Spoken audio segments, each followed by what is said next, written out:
देखो question number 6 कह रहा है एक समांतर श्रेणी का प्रथम पद 17 है, सारा अंतर माइनस का 2 है और n पदों का योगफल 72 है। तो n का मान प्राप्त कीजिए और n के दोहरे उत्तर की व्याख्या कीजिए। यानी इसमें n का 2 मान आएगा, उसकी व्याख्या भी करनी होगी।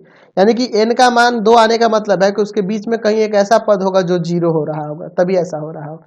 चलिए यहाँ पे प्रथम पद दिया है, प्रथम पद यानी a कितना है आपका 17।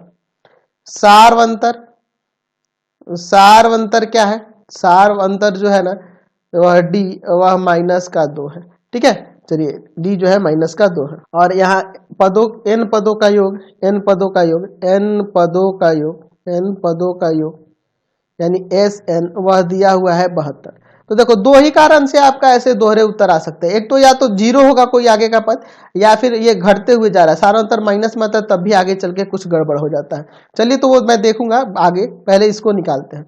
Sn, यहाँ पे Sn क्या फॉर्मूला लगा दो, n/2 ब्रैकेट में 2a plus n minus 1 into D बराबर में यहाँ पर 72। चलिए अब इसके आगे सॉल्व करते हैं। चलो तो यहाँ पे n के जगह तो n ही रहेगा, n/2, a के जगह पे 17, n माइनस 1, डी के जगह पे यहाँ माइनस का 2 बराबर में 72, n/2 अंदर हो जाएगा 34 माइनस का 2n माइनस माइनस प्लस का 2 बराबर में 72।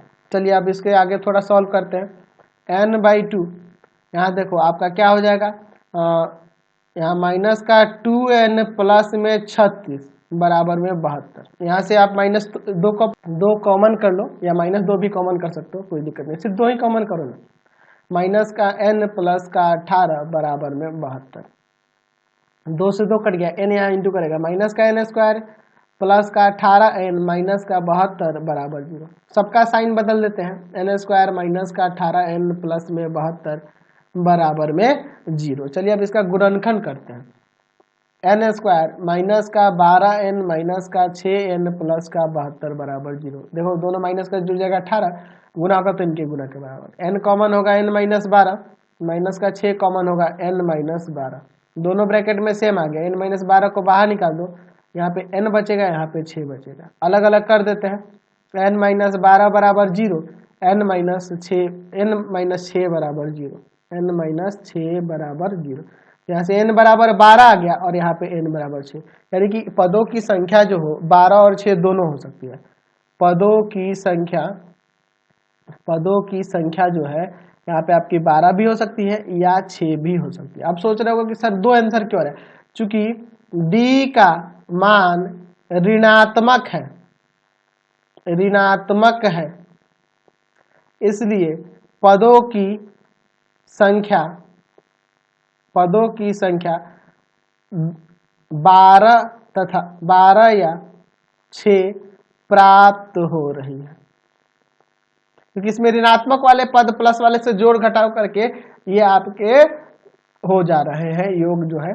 तो 12 भी हो सकता है पदों की संख्या और 6 भी, क्योंकि देखो पहला पद 17 था, दूसरा पद क्या होगा, तो 2 घटाओगे, यानी 2 घटाओगे तो 15, फिर 2 घटाओगे तो आपका 13, फिर 2 घटाओगे तो 11, 9, 7, 7 के बाद 5 और इसके बाद आपका 5 के बाद 3, 1 और फिर इसमें से 2 घटा दो तो माइनस का 1, माइनस का 3, माइनस का 5, माइनस का 7, इसी तरह से हो रहा है।